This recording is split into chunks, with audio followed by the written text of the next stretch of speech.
আসসালামু আলাইকুম রহমতুল্লাহ। ইগল টিমের পক্ষ থেকে আপনাদেরকে জানাই আন্তরিক শুভেচ্ছা অভিনন্দন।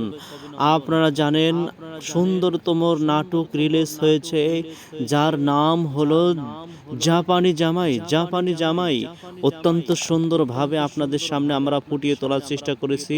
খুবই আনন্দদায়ক, যা মনকে ফুটিয়ে তোলে।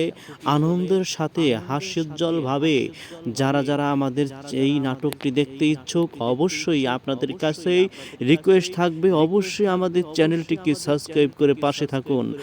আর যাতে করে ভিডিও রিলিজ হওয়ার সাথেই আপনাদের কাছে ভিডিওর নোটিফিকেশন চলে যায়। আগামীকালই বের হতে চলছে জাপানি জামাইয়ের দ্বিতীয় পর্ব। অত্যন্ত সুন্দর কি হতে চলছে আপনারা কিন্তু দেখতে পাবেন। সেই জাপানি জামাই দেশে এসেছিল একমাত্র তার বাবাকে খোঁজার জন্য, যেহেতু সে জাপানে ছিল। আর জাপানে থাকা অবস্থায় তার মা অসুস্থ হওয়ায় সে একটা ফটো নিয়ে দেশে এসে তার বাবাকে খুঁজতে। তার বাবার নাম রুহুল আমিন।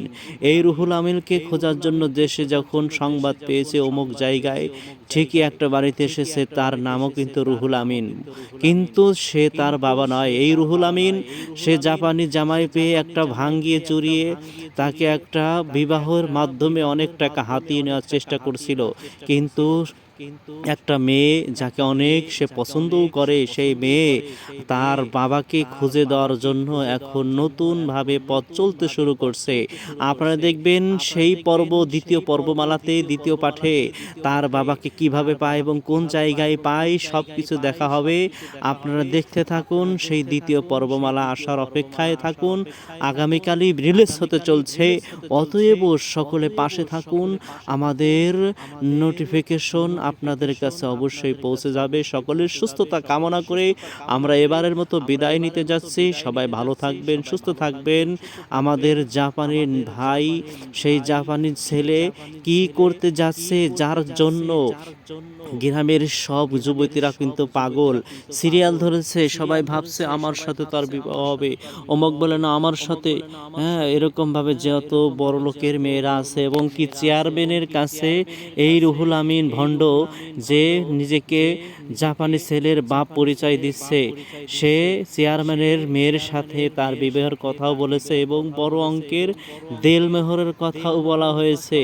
এই দেলমেহর কিন্তু সে আত্মসাৎ করতে চায়। আত্মসাতের পরেই কিন্তু সেই জাপানি ছেলেকে সে ছেড়ে দেওয়ার একটা নিয়ত করেছে। অতএব আপনারা দেখবেন এটা কিভাবে ঢিসমিস হয়ে যায়। আর আসল বাবাকে সে কিভাবে পায়। ওই বুড়ির কাছে একটা ছবি ছিল, আপনারা দেখেছেন। সেই ছবি প্রথমে খুঁজতে পেরেছিল, কিন্তু খুঁজতে গিয়ে আনতে পারে নাই, দেখা হয় নাই। মুড়ির বাক্স নিয়ে চলে এসেছে। আপনারা কিন্তু এখন দেখবেন সেই শেষ সময়ে আপনাদেরকে আবার বুড়ি ঘরে যাচ্ছিল ছবি আনার জন্যে, সেখান থেকেই কিন্তু আপনারা আর দেখতে পারেন নাই। অতএব সেখান থেকে আবার দেখার জন্য আপনাদের আমন্ত্রণ রইল। আপনারা দেখতে থাকুন।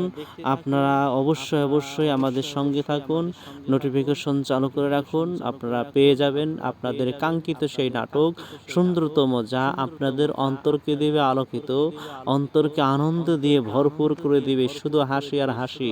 এই জাপানি ভাই অন্যান্য নাটকগুলো কিন্তু করেছে, খুবই সুন্দর, চমৎকার, ফুটিয়ে তোলার মতো, দেখতে অনেক ভদ্র, কিন্তু সে যে এত সুন্দর কাজ করে ফেলেছে, সত্যি তাকে লাগছে জাপানি ভাই। সেই জন্য সকলে ভালো থাকেন, সুস্থ থাকুন।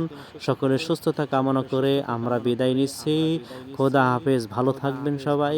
এবারে আপনারা দেখবেন সুন্দরতম নাটক রিলিজ হতে চলছে, দ্বিতীয় পর্বমালা, যার নাম জাপানি জামাই।